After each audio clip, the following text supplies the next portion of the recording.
Hello and welcome back to my channel. We're just gonna get right into it, okay? Because why is it always when I just decide to take one day off, the most happens?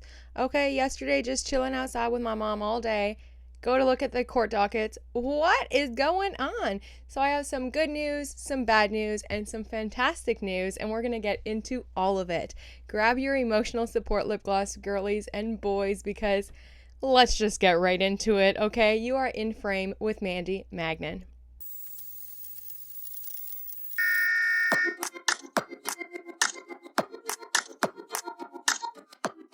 Okay, y'all, I'm gonna be real serious. I took a bad fall this morning. Like, you probably won't be able to tell. I mean, you can tell on my arms, my knee scrapes. I don't know how I managed to bruise both of my buttocks, my whole body. I literally just bailed down these stairs. It was raining all night and all morning, and I took a step down the stairs and lordy, lordy, lordy. Okay, it was a shocker. It was a shocker, and I'm in a lot of pain in my head. I mean, you can't really see, but it's all messed up. All here is like, thank gosh for makeup, because I had an audition to do. I was like crumpled on the pavement in so much pain, but the silver lining is nothing is sprained, nothing is broken, just a broken ego is a little bit shattered. And also, I'm in a little bit of pain, but that will go away. I definitely haven't bailed like this in a long time. It was very shocking. I'm kind of still disoriented, and right after that I had to go tape an audition, and then I knew I had to be on camera for this, so I was just like, no. So bear with me if I seem a little bit a little rocky, okay, because literally the carpet got pulled from under me today and I just bailed down those stairs. Today we are talking about all the movement happening in the court of It Ends With Never. So this whole video is just, we're diving right into It Ends With Us straight away, okay? So we're just gonna start with a little bit of the bad, okay? A little bit of the bad over there in Cali, as I was keeping you guys updated on Blake Lively subpoenaing the Wayfarer opposition party. So they're trying to, or submitted subpoenas to all of the Wayfarer lawyers. So they want all of the records from the opposing counsel, which to me is like absolutely nutty. Of course, Liner, Friedman, Tailman, and Cooley LLP have been fighting that, trying to get it squashed within the courts because of workplace doctrine as well as client lawyer privilege. There's so many reasons why they shouldn't have to give up their communications with Wayfarer. Duh, of course, it's their lawyers. You don't see Wayfarer trying to subpoena all of the communications with Blake Lively's lawyers yet, until we see some of those Tay-Swizzy texts. However, the judge just came back, so they did have a meet on July 3rd. They did a video conference, and the judge came back, and he's basically saying that he's going to move the subpoenas and the motion to squash subpoenas to New York. So he's leaving it up to Judge Lyman. Why I say this is kind of bad for us is because, Judge Lyman doesn't really like to side on the sides of the Wayfarer, it seems like. So to me, it seemed like the judge here didn't really want to make any decisions. He didn't want to overstep on Judge Lyman. The case is already so complex in New York, and he kind of says that here, that he's just going to leave it up to the judge in New York to decide. So they will be moving the motions to squash from California into Judge Lyman's hands. The judge here in California did say a few things that I thought were kind of interesting, so we're just going to read very briefly because there are some rulings to get to, okay? But he does say, for the reasons set forth below, the court concludes the respondent, Blake Lively, has met her burden to show that exceptional circumstances justify transfer of the motion to squash to the Southern District of New York. He goes on to say, as an initial matter, the New York actions from which the subpoena at issue arises date back to December 31st, 2024, and have been heavily litigated over the past 6 months. The current fact discovery cutoff is the lead action is August 14th, 2025, and the parties were required to achieve substantial completion of document production by July 1st. The presiding judge has ruled on a wide variety of discovery motions, including subpoena to third parties. These prior discovery rulings by the issuing court create an exceptionally high risk that any ruling by this court on the issues raised in the motion to squash would interfere with the presiding judge's management of the New York actions. So yippee yay for us. Judge Lyman will now have to decide whether or not to squash the subpoena from Blake Lively to the Wayfarer's lawyers. This to me seems like a no-brainer, a waste of the judge's time as well as the court. I mean, it just, again, it's a far-fetched fishing expedition in my opinion. So we'll see what Judge Lyman has to say about these subpoenas to the opposing counsel. We are going to go one by one in the court. So that was the courts of California. That was just the Wayfarer opposing team. So that was Friedman, Tailman, and Cooley LLP versus Blake Lively. Now we're going back to New York. This is the Abel versus Jones case, or Jones versus Abel case, I should say. And there is some movement, of course. So this is where some news gets great, gets fantastic. And I think I said last week in my video, I believe it was on Friday, that I was like, I'm tired of talking about Van Zandt. I don't want to talk about Van Zandt again until the motion to compel is granted. Well, the judge came back yesterday and he gave us all what we wanted. On July 7th, there was a memorandum and order granting in part and denying in part 69 letter motion to compel. Yesterday, there was also filed a letter response in opposition to motion addressed to the judge, and that's from Kevin Fritz. He is a lawyer for the Wayfarer people, and then a declaration from Kevin Fritz in the opposition. Let's go over those right now. And I know that we're all very, very, very excited that the motion to compel Van Zandt Records has been granted, but we'll talk a little bit about that and what that means, I believe, at the end of this, because there is no straight line here that, oh, it's going to prove this, and then they can do this, and then they can do that. It's really, I mean, I think if it is proven that they all colluded together, the person it's going to help the most is Jennifer Abel, which is amazing. I want everyone on the Wayfarer side to get their lick back, you know what I feel, to prove that these people, the opposing team, the Blake Lively's and the Ryan Reynolds and the Leslie Sloans and the Stephanie motherfucking Joneses are corrupt, evil, and, you know, not good people. I dropped my, there we go. I think we're still good. Okay. The fact that the subpoena to Van Zandt was served on April 21st and we are now July 9th is batty, okay? Because it's been months now that they've been fighting this subpoena. And again, if you have nothing to hide, show your cards, baby. Show them. We like to see. The people are requesting it.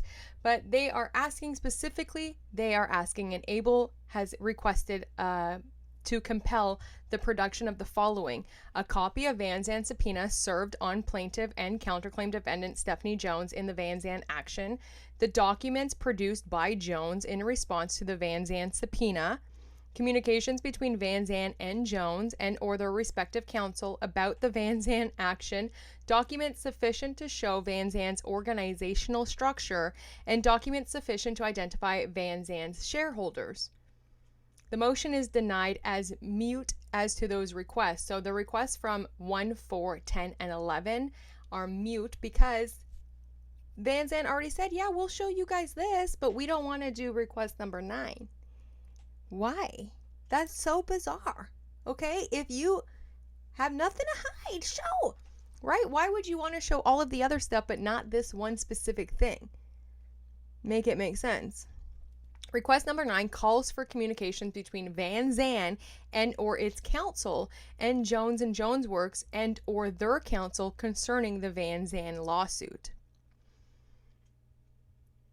I know why you guys don't want to show it, because y'all are in trouble and your counsel too. I already know. I don't even need to see it. What y'all did was shady. It was unethical, and I think bordering on illegal, if I'm being straight up, in my humble opinion.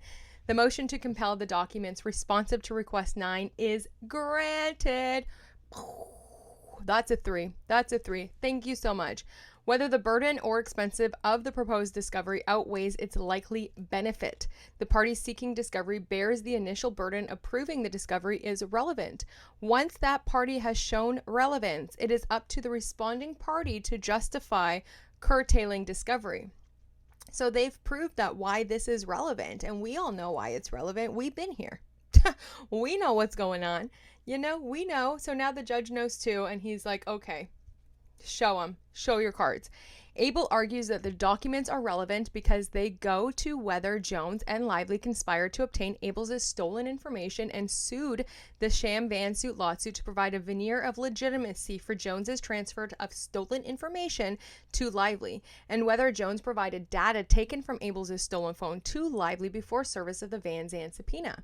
Van Zandt argues that the documents are not relevant because Abel's claims arise from Jones obtaining Abel's cell phone when she was terminated, which took place weeks before the Van Zandt action was initiated. What a lame excuse, Blake Lively. Relevancy under Rule 26 is to be construed broadly to encompass any matter that bears on or that has reasonably could lead to other matters that could bear on any issue that is or may be in the case. Under this broad standard, the documents are relevant. Yes, they are. Let's say that one more time. The documents are relevant.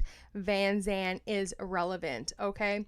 The statutes under which she brings claims prohibit both obtaining and disclosing protected information. Communications between Van Zandt and or its counsel and Jones Works and or their counsel concerning the Van Zandt lawsuit are likely to bear on or lead to further information regarding whether and when Jones obtained relevant communications and disclosed them to Van Zandt or Lively. Abel is entitled to discovery to try to prove her case. Abel has demonstrated the relevance of the proposed discovery. The remaining objection is without merit. Aside from suggesting the information could be available from Jones, Van Zandt has made no showing that it would be burdensome for it to respond to request number 9. The motion to compel is granted as to request 9 and otherwise denied as mute. Thank you, Judge Lyman. Thank you for seeing this for what it is and for knowing that, of course, Van Zandt, of course the communications are relevant. How do you think we got here today? So Stephanie motherfucking Jones, Snake Lively, Van Zandt, get ready. Get those papers in order, okay? Get them in order. I think what I'm going to do, y'all, is make this kind of like a good, bad sandwich, you know? I'm going to do like bad, then good, then bad, then good, then kind of good, then great. And we're going to end with a clap back like you've never heard, okay? A clap back from the Wayfarer people. Yes. Kevin Fritz has entered the chat and he is not playing. But some bad news did happen as well for Mr. Jed Wallace. I know me, for one, for sure was looking for Jed to get out of here. I don't think that he needed to provide his client list since 2023. His client list, okay? I thought for sure if the judge was going to come back and deny his protective order for the client list, that he was at least going to narrow the scope of it and at least be like, okay, from when he started work or from when, I don't know, like the beginning of 2023 is to me kind of nutty since he only worked for the Wayfarer people in the summer of 2024. But there is kind of a mystery around Jed too that I'm kind of intrigued by, because he has like zero social media presence. No one really knew about what he does. We still don't really know kind of what he does. So I kind of feel bad for him because he seemed like he was really underneath the surface and like flying, low where no one can see him and really helping people, and also probably doing a lot of things on social media that we don't know about for his clients, but so does all PR people. So Jed Wallace, he was fighting for a protective order to not have to show his entire client list from 2023, and the judge has come back and denied that. So he will have to be providing his entire client list. He did try to like negotiate in the meet and confers that he would only, he would talk about like the topics, or he would say like what he does for his clients and et cetera, et cetera, et cetera. But no, they want all the client list, and the judge has come back and denied his motion for a protective order, so he will have to give that up. Oh my gosh. So Wallace moves for a protective order preventing Street Relations from having to disclose any names in its client list beyond those identified as parties in Lively's complaint. For the reasons below, the motion is denied. The Wallace defendants argue that the identities of his clients are not relevant to any claim in Lively's complaint, and that sharing their identities would be an undue burden because the services performed by Street Relations are highly sensitive and confidential. I agree. Relevancy under Rule 26 is to be construed broadly to encompass any matter that bears on or that reasonably could lead to other matters that could bear on any issues that is or may be in the case. The identity of street relations clients are relevant because they reasonably could lead to information being on the issues of this case. But what if they don't? Also, and now Blake Lively just has all of this information. Like, I know that they are fighting for attorney eyes only, and this may be attorney eyes only. Like, they can definitely ask for that. So Blake Lively and her Deadpool husband won't be able to get their eyes on it or their hands on it to use it for blackmail or however they choose to do, which we all know that they would, in my opinion. But he will have to turn it over. Now, what I don't think is fair is because what if there was no smear campaign, right? Like, what if he just did what he said he was supposed to do and now they have all of his information? Like, she still doesn't know even what she's looking for. That's why she wants his client list, to try to figure out if any of the people or any of the stuff or anything is related. Like, she still doesn't have a clue. So Lively seeks to understand whether Street Relations has engaged in campaigns for other clients similar to the campaigns alleged in this case. If Street Relations participated in digital campaigns for other clients to harm the reputation of third parties, it is most likely to have done so here, as Lively alleges. I feel like the only one buying into the smear campaign at this point is Judge Lyman. Flat out. I can't believe I just said that, but I did. Because no one else buys it. Everyone just sees it for what it was. It was PR against PR. And then when you literally read emails, this isn't just the Wayfarer party's testimony or their affidavit. They literally gave us real emails, real text messages exchanged, real timeline of like actual evidence, proof, communications that happened, and you can see clearly for yourself what went down, you know?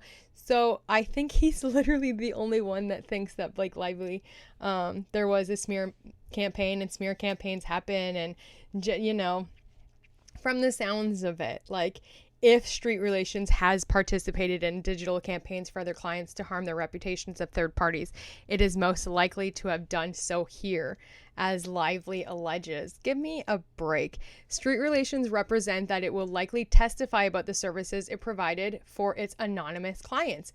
But Lively is entitled to test for herself whether the digital footprints of other clients have similarities to the Street Relations is alleged to have done here, and to do so at a level of granularity, and will not be addressed by a 30B representative's general testimony about the type of services provided.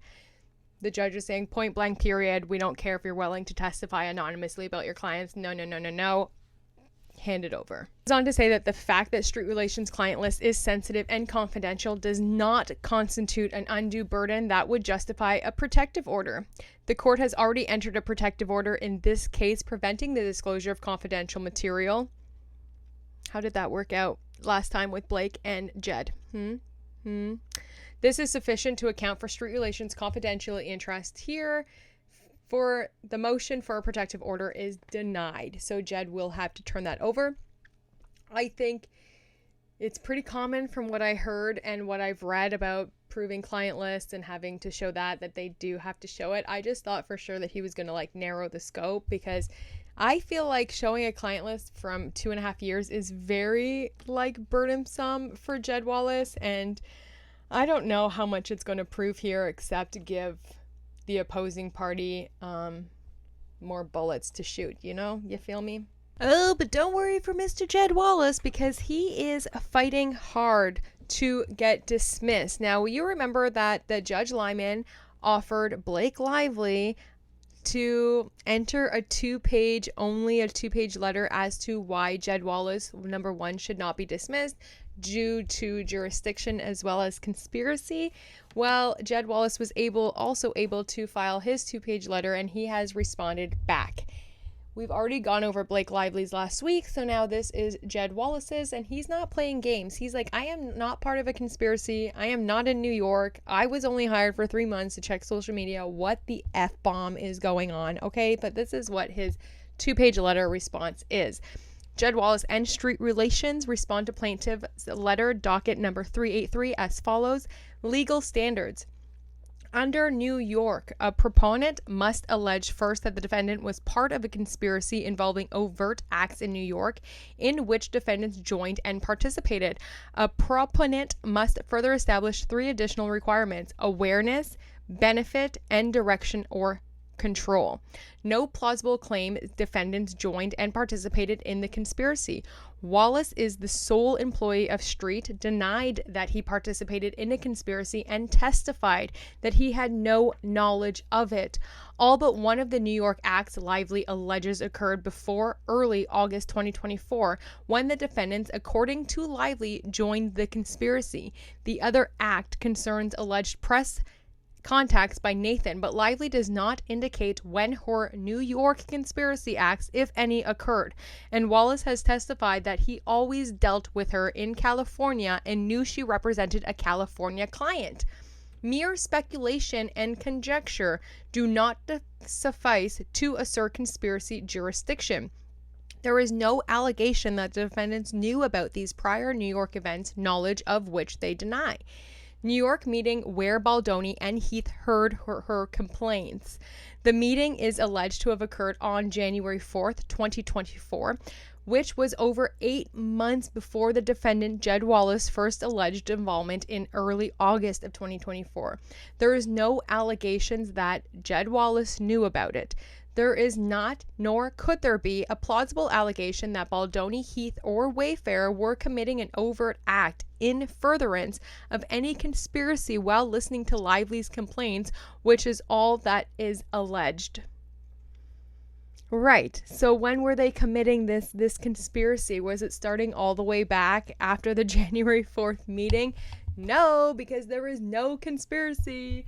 They held Blake Lively accountable for taking over the edit of the movie, for kicking them to the basement, for taking over the PR with her little husband, and for completely removing them from the film, having the editors fired, having the composers fired. That's what they hired TAG for. That's what they hired Melissa Nathan and Jed Wallace for, was to combat what else Blake Lively was going to do. It wasn't because they were reprimanding her or they were, retaliating against her for committing or for, making a complaint and addressing issues a year and a half before, all the way to January, 8 months prior. No, it was for her actions then. They were holding her accountable and they were arming themselves because she was off the rails and has continued to be ever since. It's absolutely bonkers that this has even gone on as far as it's gone on, because what? We continue. Jones Works an alleged co-conspirator contract. There is no pleading, amended complaint, or response to the motion to dismiss that alleges that Jones Works was a co-conspirator. Lively's letter alleges this for the first time. This implausibility of Jones Works acting as a conspirator is patent because of the Jones Works and Wayfarer litigation, as the court knows. We ask that the court take notice of the Wayfarer Jones Works agreement in case number 125. The contract Lively references commenced on May 7th, 2020, over 4 years prior to the defendant's alleged involvement, and the contract was performed for a California client, Wayfarer, in Los Angeles, not New York. There is no allegation that the defendant knew about the contract or had anything to do with its performance. Nathan's alleged New York activity. So Wallace denied. So they're trying to say I didn't know it was in New York. I thought it was in California. He's just trying so hard to get out of here. He's like, nah, first jurisdiction, second conspiracy. What? But he was saying that they were saying, oh, well, he must have known that Melissa Nathan was in New York. Therefore, the act was committed in New York. So he's a part of it. That's what Blake Lively was saying. But Wallace is saying, Wallace denied that defendants conducted any business with Nathan in New York and has testified that he knew she was in California and representing Wayfarer, which he knew and knows to be based in California. It is hardly reasonable to infer that the Lively letters argues that Wallace knew that Nathan resided in New York and was engaged in tortious conduct when he denies such knowledge. He likewise denies any contact with or knowledge of contact with media in New York. Sarah's alleged announcement. These comments predated the defendant's involvement in the controversy, and we have discussed the implausibility of this alleged contact at pages 10 to 11 on the reply brief. Awareness, benefit, and direction or control. Awareness. There is no... Sorry, my nose is so itchy. Okay. There is no plausible allegation that defendants knew of these New York contacts. They have denied it, and Lively herself speculates only that Wallace knew that Nathan resided in New York. Emphasis in original, which apparently she doesn't, at least not full-time or in a jurisdictional sense.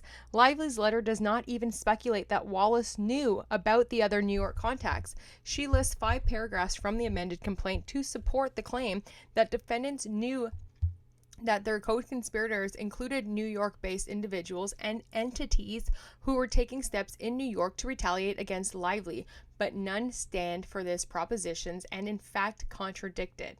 So then they go over a few times where they were talking about being in New York, not in New York, right? None of this shows awareness of the New York contacts, and Wallace has denied such awareness. Benefit. It would be plausible to allege, although Lively does not, that Wallace was paid for its limited work related to Justin Baldoni, which concluded in early November 2024. Direction or control. There is no allegations that defendants directed or controlled the alleged conspiracy, and it would be implausible to think that a vendor, Street Relations, Jed Wallace, joining after the alleged aims of the conspiracy had largely and if not completely been met on a 3-month contract to do so. So he's saying, I'm not running a conspiracy. I'm not part of a conspiracy. I was hired for a 3-month thing. What? If there was a conspiracy, it was already done with. You know, I just came in real quick at the end. And then Blake Lively likes to put in the 302 argument, so she put that in, and Lively adds an argument that has never been pleaded or referenced in her response to the motion to dismiss, and it's outside of the scope of the court's order and is without precedent. 302 exempts defamation. After the briefing on this motion closed, the plaintiff abandoned one of her 3 claims against defendants, leaving only false light and aiding and abetting harassment to discredit and bury Miss Lively. Both sound in defamation, which is exempted under 302. In the unlikely event the court does not grant their motion to dismiss, defendants seek leave to raise the statutory exemptions. Yo, Jed is not playing, guys. He is not. He's like, no. I was just hired to do a little quick in and out. Get me out of here. Blake is cray-cray. Y'all still here because it's a lot. I know it's a lot. Let me don't lose you. But we are almost there. There's just a lot going on, and it seems like Miss Blake Lively just continues to keep lying on herself. I told you, that girl tells on herself more than anyone. You don't need anybody telling any lies about you when you have Blake Lively going on in the courts. Do you remember the tag employees that we spoke about? I believe it was at the beginning of this month, who had a phone-in conference. Look at my poor little arm. Who had a phone-in conference with Judge Lyman, and they were trying to squash the subpoena as well from Blake Lively. The judge granted the motion to have the subpoena granted, so they have to turn over files for Blake Lively. Earlier this week, those ladies came back from the tag employees and said, look, we've been trying. We got a hold of the processors that Blake wanted to use. We gave over all of the stuff, but they still haven't been processed yet from our personal devices, and we have been trying to get this done, right? So they were okay to extend the time that Blake Lively was asking for an extension of time, because they're like, hey, we're trying to do this too, but it hasn't been done, etc., etc., etc. What is going on? Blake Lively has replied to that that from the tag employees, and Judge Lyman has come on and made a motion for those women. Okay, let's get into it. Catherine Case and Miss Brianna Coslow are their names, and I think one of them doesn't even work for TAG anymore, so that's kind of crazy. They haven't worked for TAG since December of 2024, so like the fact that they still had to turn over all of their phone records up until now to the present is banana bonkers. Okay, complete fishing expedition. It just keeps telling me over and over and over that Blake and Ryan, who I think now is honestly the puppeteer, but I've always thought that since last August. Yeah, I think they just don't know what they're doing. They really want to try to find someone to blame, but this is the letter that was filed by Michael Gottlieb from Blake Lively's law firm. Michael Gottlieb. Sorry about that. He frustrates me a little bit. He seems a little bit too snooty for me, okay? But anyway, on behalf of plaintiff Blake Lively, we write in connection with a request for an extension submitted by non-parties Catherine Case and Brianna Butler Coslow. Miss Lively is amenable to necessary extensions in good faith, but notes that any delay in productions may be prejudicial to Miss Lively's forthcoming depositions on July 17th. So she's confirming it, guys. Her deposition is forthcoming July 17th. We have it here, okay? So can't snake your way over this, Snake Lively. You've put it here. You've put it here. A date she intends to keep. Okay, so let's not forget this, guys. This is very important. A date she intends to keep, okay? So she didn't keep the last one or the one before that, but she's definitely keeping her July 17th deposition.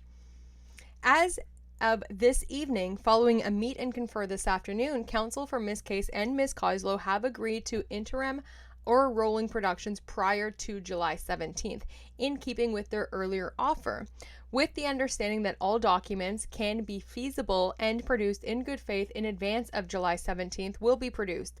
Miss Lively does not oppose Miss Case or Miss Coslow's request for an extension to July 18th for Miss Case and Miss Coslow to produce the remainder of the documents.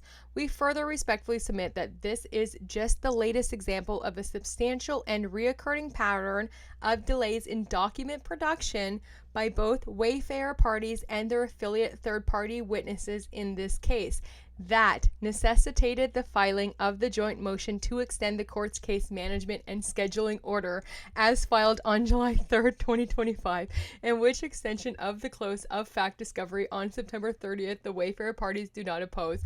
Oh my gosh, this is so funny. Why is this so funny? Because they are literally trying to play the blame game.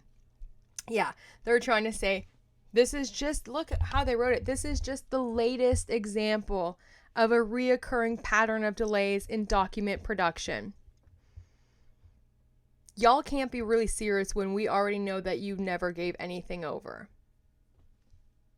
Right? And we're going to get into a little response by Mr. Kevin Fritz that literally says, you guys are liar, liar, pants on fire. And you know what? Just for that, I just want to read quickly what Miss Case and Miss Coslow said that's taking so long in getting these documents to Miss Blake Lively, because they're trying to say they're playing the blame game. I don't like the blame game, okay? I don't like it. I don't like it, especially coming from Miss Lively. Like, don't mess with me, Blake, because I will find your lies, okay? Liar, liar, pants on fire. This is literally the letter coming from Miss Case and Miss Coslow. This is the letter right here, and it literally states, and this was filed way before Blake Lively filed her little letter yesterday. This was 3 days prior. This was filed on July 6th. This is from Maxwell Breed, as you can see, July 6th, and this is all about Miss Case and Miss Butler Coslow in their effort to comply with the subpoenas from Blake Lively. And they state, as they were trying to comply, it says right here, Miss Lively's counsel connected us with that vendor the next day, June 25th, and we immediately took action to proceed with collection. First, conducting a call with that team when it was available on June 26th, discussing process with them and arranging for multi-hour document collections on the dates that first worked for both the vendor and Miss Case and Miss Butler Coslow. Because Miss Lively's counsel insisted on on-premises collections, those collections could not be scheduled remotely and could only occur when our clients were available in person. Those collections occurred on June 30th and July 1st. Since then, despite best efforts by all involved, including Miss Lively's chosen e-discovery vendor, the data from Miss Case and Miss Butler Coslow's devices has yet to be processed. As a result, the parties have not been able to conduct a meet and confer regarding each side's proposed search terms, which terms Miss Lively's counsel proposed to substantially expand before close of business on July 3rd. And review the data collected agreed on terms has yet to begin. Miss Case and Miss Butler Coslow's request for an extension. Considering those circumstances, we respectfully request an initial extension of our time to comply with the subpoenas through and including July 18th, 2025. Counsel for Miss Lively has indicated before proposing to drastically expand search terms that they would agree to an extension through and including July 14th, 2024, averring that they wanted time to process and review the productions prior to Miss Lively's deposition on July 17th, 2025. Given that, through no fault of our non-party clients, we have been unable to commence our review of data sets as of yet unknown scales, full compliance by that proposed date, July 14th, seems unlikely or impossible at this time. We therefore propose July 18th based on presently known information, and we thank the court for the time, attention, and consideration. And they say right here, given that through no fault of our non-party clients. Right? So who's to blame? But then you have Blake Lively over here in the courts saying we further respectfully submit that this is just the latest example of a substantial and reoccurring pattern of delays in document production by both Wayfarer parties and their affiliate third-party witnesses. The audacity. So you're saying that the third-party witnesses, Miss Case and Miss Coslow, submitted a letter on July 6th saying that Blake Lively has still not processed any of their information, and it's at no fault of theirs. They've handed all of this stuff over. They're willing to do, here it is. But then Blake Lively expands the search term way more than what they were originally asking for. And when you look at these search terms, which I'll get into maybe in another video, or maybe, let's just look at some of the things that they're looking for, because they've expanded it since the phone-in conference with Judge Lyman.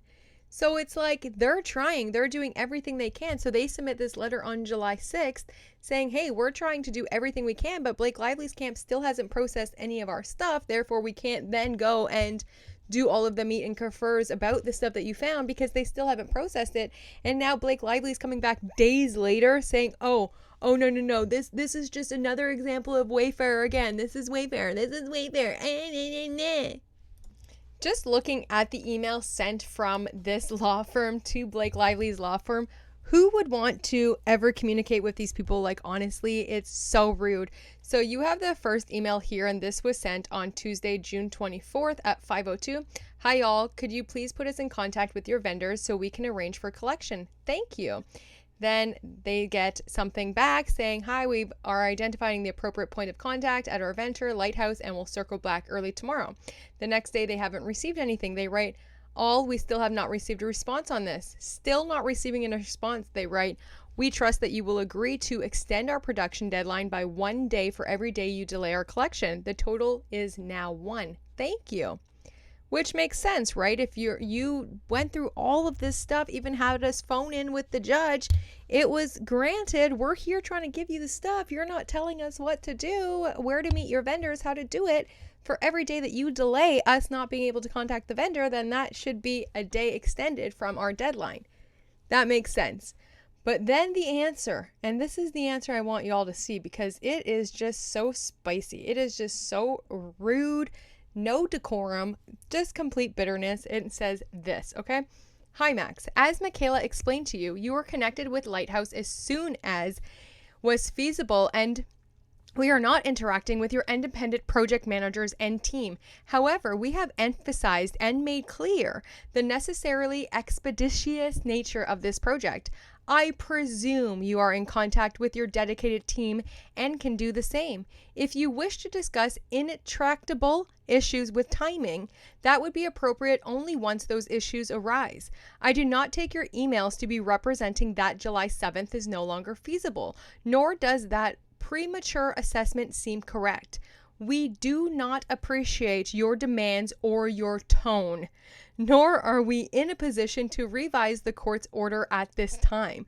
I can assure you that we want these documents as soon as possible. Is there something you can think of? Is there something you can think we can do to assist you? Please let us know and we'll do our earnest best. We don't appreciate your tone is like a crazy line. Then they say, thank you, Kristen. Pardon the direct tone, but we are reliant on your team to provide us a collection and hosting vendor so that we can comply with the ordered deadline. We've yet 2 days after the hearing to be put into a position where we can collect data to review. If the data set proves to be too large to review in the time that you leave us, we trust you'll work with us to alleviate the burdens to which your timing has subjected us. Well, of course, involve the court as needed. And then they come back. Thanks, Max. We will certainly do our best to work with you.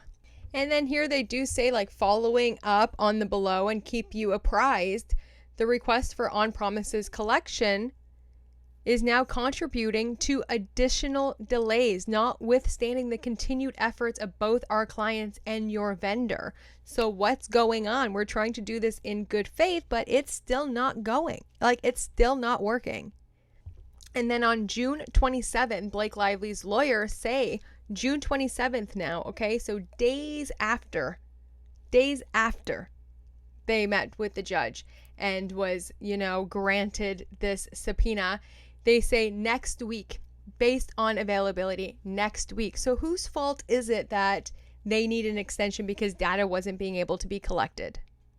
And then the lawyers even say, just to move things along, these are the search terms for your review, okay? I have prepared myself a list of search terms for your review.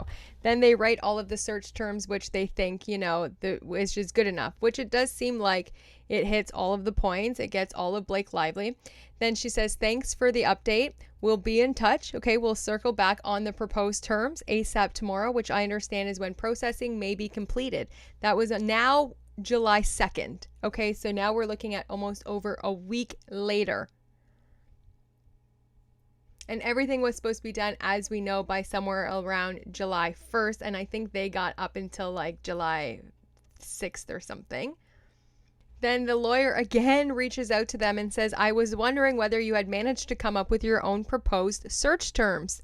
Let's get the ball rolling. Let's go. Then they write back, okay, and say, we are further revising our proposed search terms in light of the list you suggested yesterday, and we'll send them as soon as possible this afternoon. That was on July 3rd at 3:25 p.m. And then at 4:52 p.m., so you saw the little list of terms that they had proposed. They write, hi Dan, thank you again for the initial search term list. Please see below for our additions, adjustments to the proposed search terms. We are happy to work with you, for example, if there are spam hits, etc. We'll wait further thoughts and updates on processing. Look at this. Look, Megyn Kelly, Candace or Billy Bush, Andy Sigmore, Popcorn Planet, Perez Hilton. I mean, all of this. Untraceable, Secret, Convert, Anonymous. It's just, wow. Scooter Braun, strategies, social media, look at all of this stuff. And now look down here in this section is where I want you guys to look, because this is where it gets a little nutty. Harass, discernment, retaliate, equal opportunity, corrective action, illegal or unlawful, etc., etc., etc. But then it says breastfed, breastfeed, childbirth or nurse, like all of this stuff, intimacy, and then it goes into abuser, hurt, criticism, nightmare victim, difficulty. Then keep going, because then it says Affair. Yes, affair. So crazy, nuts, worse, birthing scene. See you next Tuesday. Boob or affair. That's interesting. And then Hoover, Jenny, Slate, Isabella. I mean, the fact that they want all of these terms from your phone, you could be talking to your bestie about any of this stuff. You could be talking to anybody you want about, anything that has to do even with someone else's birth, with anything happening.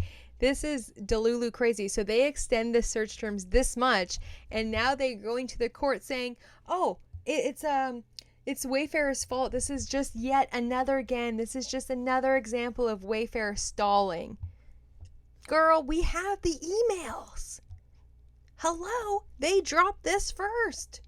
We already knew that you guys were postponing. Which brings Judge Lyman into the court today to just let them go ahead. He writes, Case and Coslow shall make interim or rolling productions prior to July 17, 2025, and shall produce all documents that can feasibly be produced in good faith in advance of July 17th, but may produce the remainder of the documents by July 18th, 2025. The clerk of court is respectfully directed to close the motion.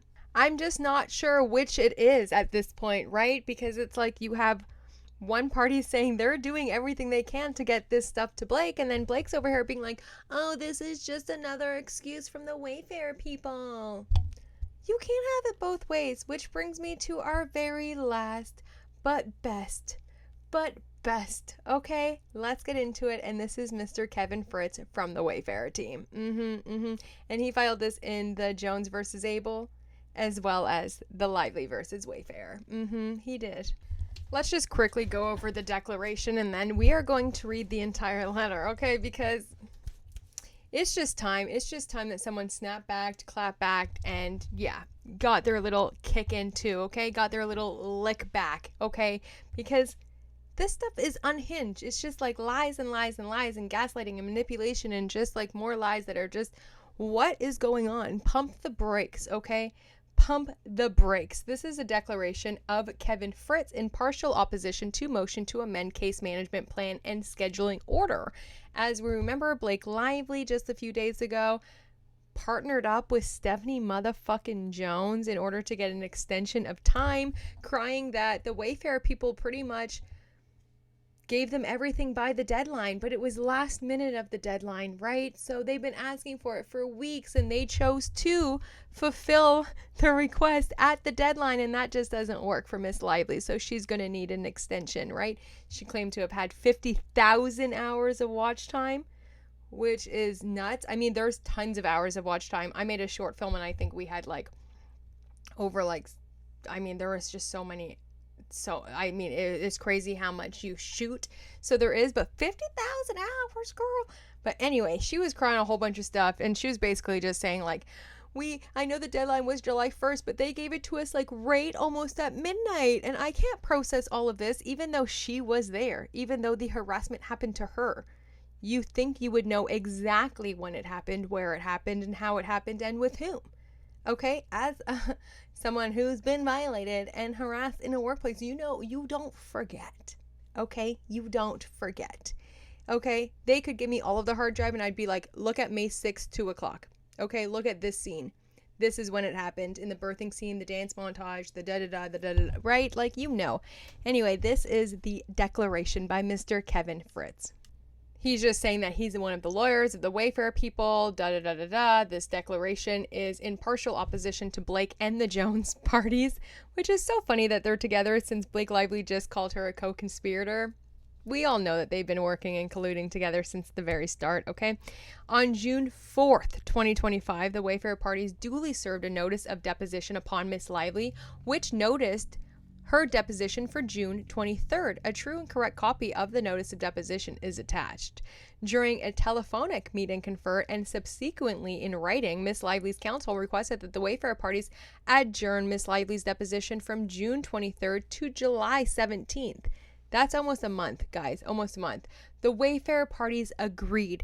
A true and correct copy of an email chain spanning June 11th, 2025 to July 2nd, 2025 between counsel, which reflects the Wayfarer's attempt to schedule depositions, is attached. On June 17th, the Wayfarer people duly served a notice of deposition upon Miss Lively, which noticed her deposition for July 17th, the date that her counsel proposed. A true end copy of the notice of deposition is attached. On June 17th, the Wayfarer duly served a notice of deposition upon Miss Jones, which noticed her deposition for July 22nd. A true and correct copy of the notice of deposition is attached.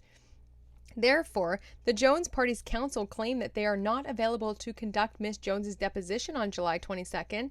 In response, I asked the Jones party's counsel to advise counsel as to when Miss Jones is available for her deposition. Counsel for the Jones parties has failed to propose an alternate date for Miss Jones's deposition. Meanwhile, Miss Lively has not served notices of depositions for any of the Wayfarer parties except for Tag, and for that one, Miss Lively canceled Tag's deposition. Yeah, good. Yeah, they're right on it. They're ready to go. Let's do it. The Jones parties have not served any notices of depositions for any of the Wayfarer parties. On June 24th, the Wayfarer parties proposed various dates for their own depositions. On June 24th, 2025, the Wayfarer parties proposed various dates for the depositions of Mesras, Baldoni, and Heath. On June 30th, the Wayfarer parties proposed various dates for the depositions of Miss Nathan, Miss Abel, and Mr. Storitz. Miss Lively has refused to schedule the depositions of the Wayfarer parties. Miss Lively's counsel has not claimed that it is unavailable to depose the Wayfarer parties on the dates proposed by counsel. Miss Lively's counsel has not proposed alternate dates upon which to depose the Wayfarer parties. Instead, Miss Lively's counsel alleges that they are in the middle of noticing and scheduling additional third parties for depositions. In other words, rather than scheduling the depositions of the Wayfarer parties, Miss Lively's counsel is busy, allegedly, subpoenaing various non-party content creators.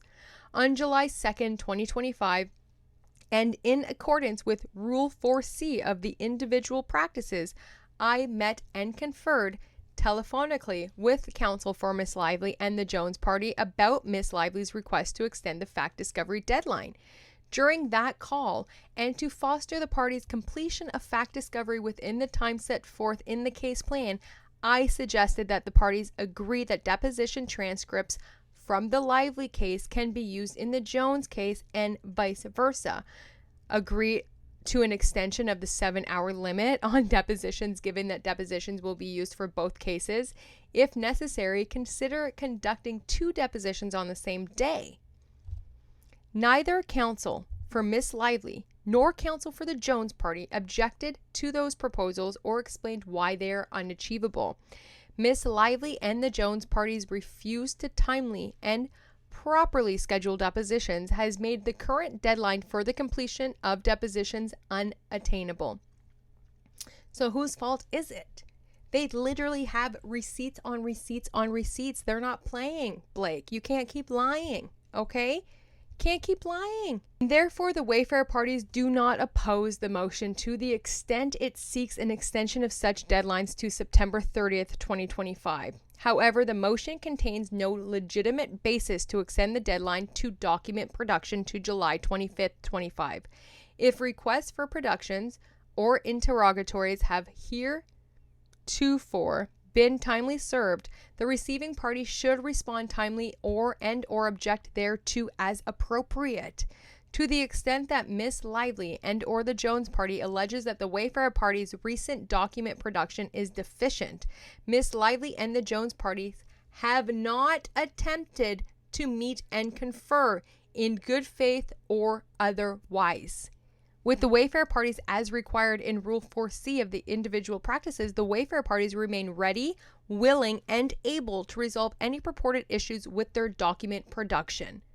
The excuse manufactured by Miss Lively and Miss Jones for refusing to proceed with depositions is that they need time to review footage of It Ends With Us, citing unidentified public sources instead of something with actual knowledge. Miss Lively's counsel claims that the film's footage could amount to roughly 50,000 hours of video. The court can take judicial notice that 50,000 hours is over 2,083 days and more than 5.5 years.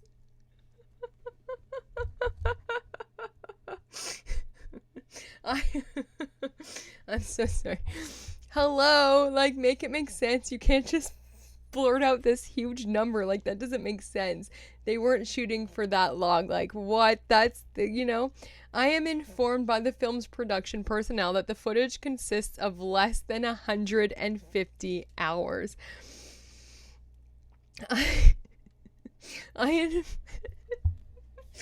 I am informed that filming took place from May 15th, 2023 to June 9th, 2023, and then from January 5th, 2024 to February 7th, 2024, and a total of 37 days, 32 of which Miss Lively participated in.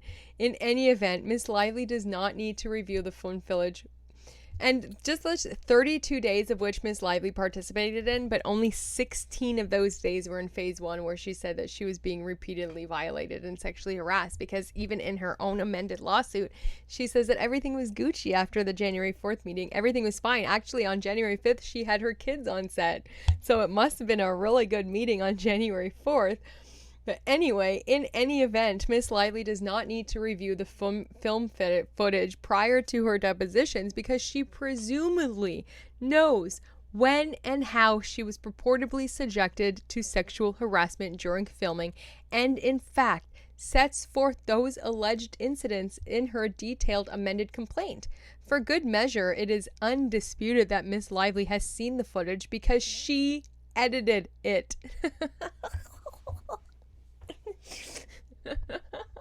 I knew I was saving the best for last for y'all, for the people that stayed till the end, okay? Because this is just so juicy. She edited it. Like, y'all, I've been saying this all last week. I've said this exact same thing last week. It's so crazy. Look at the videos from last week. This is so nuts. As for the Jones parties, it is unclear what relevance the film footage has to do with their claims for breaches of contract concerning public relations services or the defendants there too. Neither Miss Lively nor the Jones parties moved to compel the production of the film footage by a date prior to the case planned July 1st deadline for substantial completion of document production. The balance of the footage is expected to be delivered to opposing counsel this week. Lastly, the Wayfarer parties object to the portion of the motion that requests that the parties enter into a shared briefing schedule on unknown motions to compel document discovery. The court's individual practices has procedures for resolving discovery disputes. The parties have made frequent use thereof, and the court has efficiently resolved such disputes. The motion does not explain, for instance, if a discovery dispute exists now, why the parties would waste several weeks until August 1st to first bring the dispute to the court's attention. Furthermore, prohibiting the parties from continuing to utilize the individual practices for the remainder of July will inhibit and not accelerate the scheduling of depositions in the interim. I declare under penalty of perjury that the foregoing is true and correct. And now I can just tell that these lawyers are fed up to hear with Blake Lively and Stephanie Jones and all of their lies, okay? Because Stephanie motherfucking Jones, we are here because of you, girl. We are here because of you, Leslie Sloan, and Blake Lively. Three of y'all are just not okay in your heart, in your mind, and in your souls, okay? But this letter is just juicy because it explains everything I've been saying about the editing. Everything, you know, when you're sitting in the editing room, how is she sitting in an editing room watching and editing herself be violated over and over and over? No one puts themselves in that position. It's sick, okay? But then he goes on. This was the affidavit that we had just read. This is the letter motion attached to that. And some of it is real juicy, okay? So we're just going to get into it a little bit. Last week, Miss Lively referred to Jones' works as a co-conspirator of various Wayfarer parties. Yes, she did. Remember I pointed that out? It was weird. It was weird that she would name her as a co-conspirator, but yet she's not being sued. Interesting. Actually, Jones is trying to get out of it, but Blake Lively is calling you a co-conspirator now. So that's interesting. What kind of deal did y'all make? That's what I was questioning last week. I had a lot of questions. I've been having a lot of questions, especially last week when I saw some of the things, okay?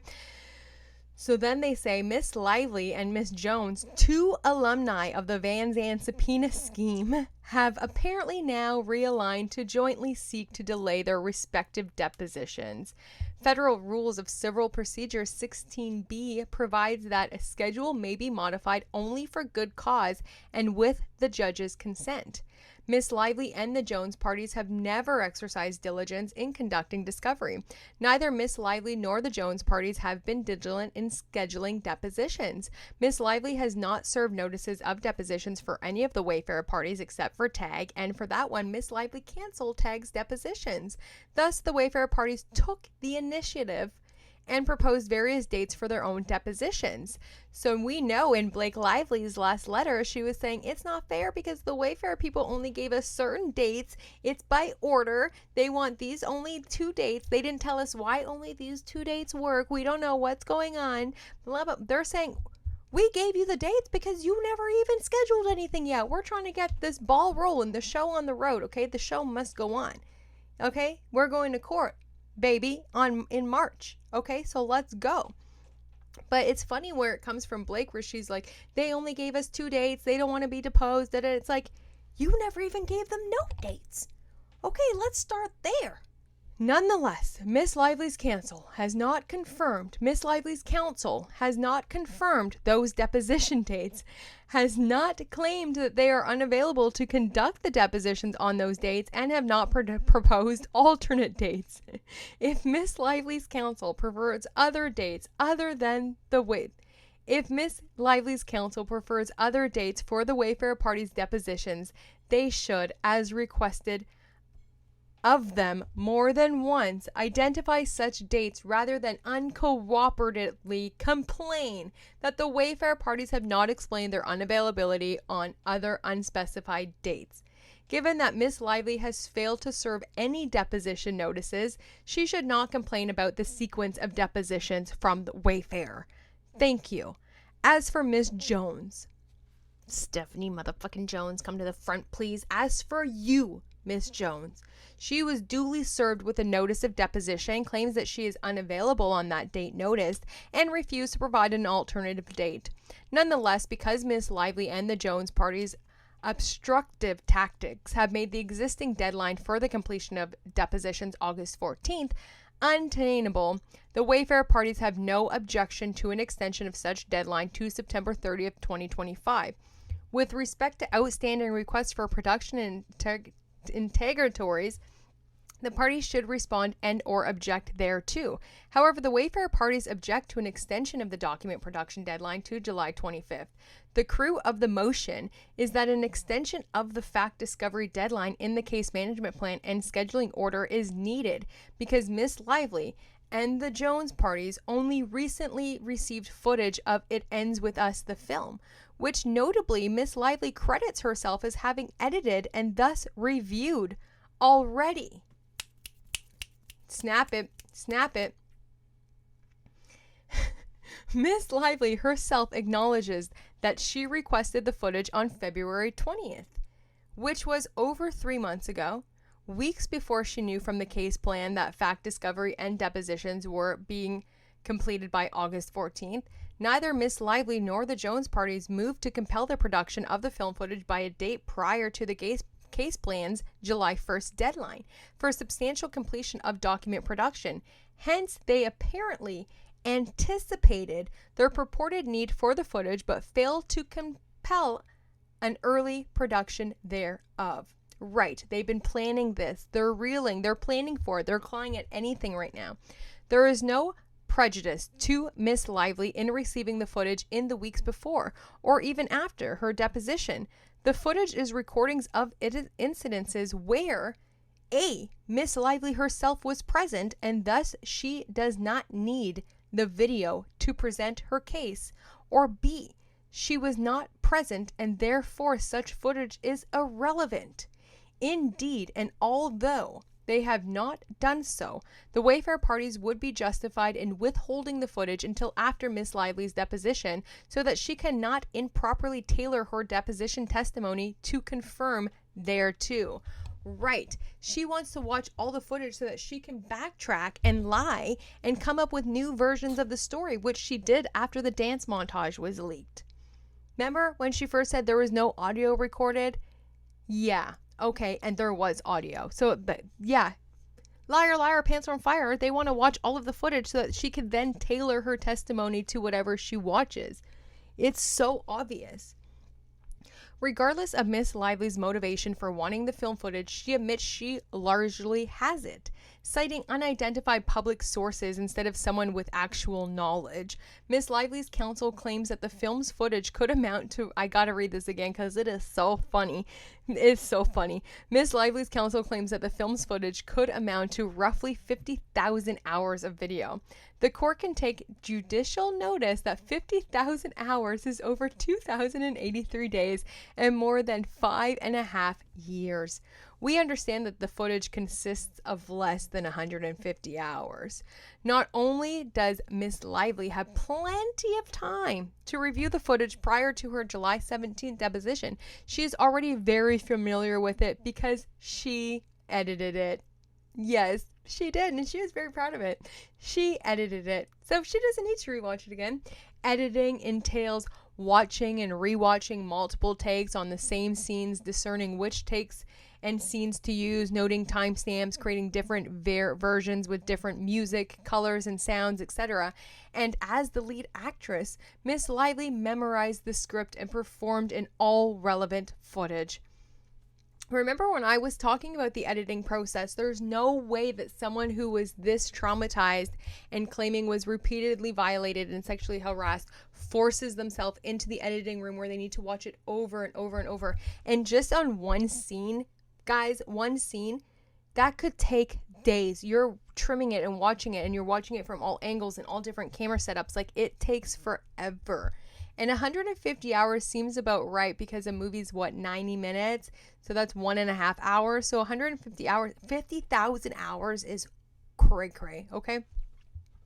As for the Jones parties, it is unclear what relevance the film footage has to their claims for breaches of contract. Same. That's what I was saying last week when Jones and Blake Lively teamed up together and sent out this letter. And I was like, why does Jones need the film footage, right? I think we were like, if y'all remember, I was like, it doesn't make sense to me. Why does she need it? Like, she wasn't even, her claim doesn't have anything to do with It Ends With Us, like for the movie or what happened on the movie, you know? In addition, Miss Lively and the Jones parties meekly complain that the Wayfarer party's recent document production appears deficient or has potential deficiencies. No details are provided in terms of which specific document requests are at issue, except for documents Miss Lively and the Jones parties allege are missing from the productions of Miss Abel, Miss Nathan, and Tag, and acknowledge they already possess through the underhanded Van Zandt subpoena. Notably, so the documents that you think are missing, you already have because you got them already. Remember with that fake lawsuit and the sham subpoena and you already got them? Yeah, you put them actually in your CRD complaint, Blake. Yeah, so you already have what you're looking for. Notably, Miss Lively and the Jones party have not attempted to meet and confer in good faith or otherwise with the Wayfarer parties as required by Rule 4C of the individual practices. This motion should be denied for that reason alone. The proposal is untenable. In other words, the motion suggests that for the entire month of July, the parties do nothing except tee up discovery motions, regardless of whether those motions are even necessary or will ever be filed. That course of conduct will inevitably lead to the refusal to schedule or continual adjournment of depositions in July and August 2025. If there is a discovery dispute that cannot be resolved by meeting and conferring, the party should utilize the individual practices to adjudicate them. Yes, which is what the judge has been saying since the beginning. His individual practices is he wants them to meet and confer in good faith, and if you can't come to an agreement, then come to the court.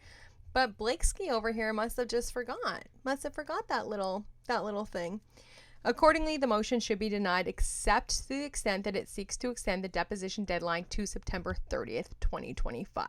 Okay, y'all, that's everything. Everything juicy. Okay, there is a battle happening in courts, a real battle, and somebody's lying.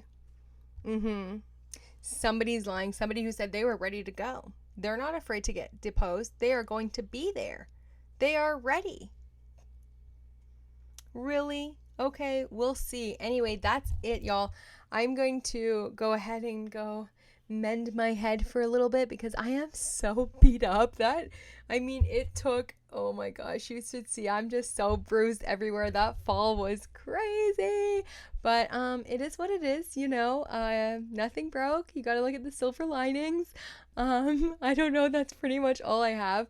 I'm going to go out with some family tonight for dinner. I'm still in my hometown at my mama's house. My brother just came with my nephew who just turned 15 on Sunday. 15. I couldn't believe it when I saw him walk in. I was like, he looked just like my brother when we were teenagers. I was just like, oh my god, the PTSD. Don't fight me. I'm just kidding. We were kind of naughty, small town people.